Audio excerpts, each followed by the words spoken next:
Bebe, ito na yung niluto ko. Ayan, oh. O, diba? Ang sarap. Ito yung trout. Nagluto ako ng trout.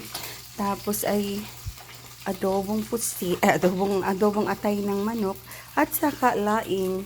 Yung, yung karne, nilagay ko na lang sa ibabaw. Hindi ko na inihalo.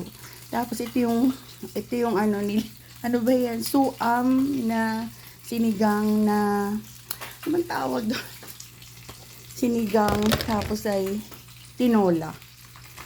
Yan. Tapos, magdadala ko ng mangga, may lychee.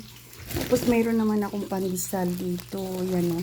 Ibibigay ko rin sa kanila yung pandesal. Kasi gusto nila yung pandesal. At saka nga pala, mayroon pa akong isang puto. Yan. Ay, naku. Hindi pala ba? Hindi pa. Ito o. Yan. I-edit ko na lang yun. Tanggalin ko na lang yung yun, part na yun. So, ayan, yan yung kakainin namin. At, yeah. Saka di may kanin. May kanin kaming dala. So, ayan, yung mangga, yan. Kabuti pa.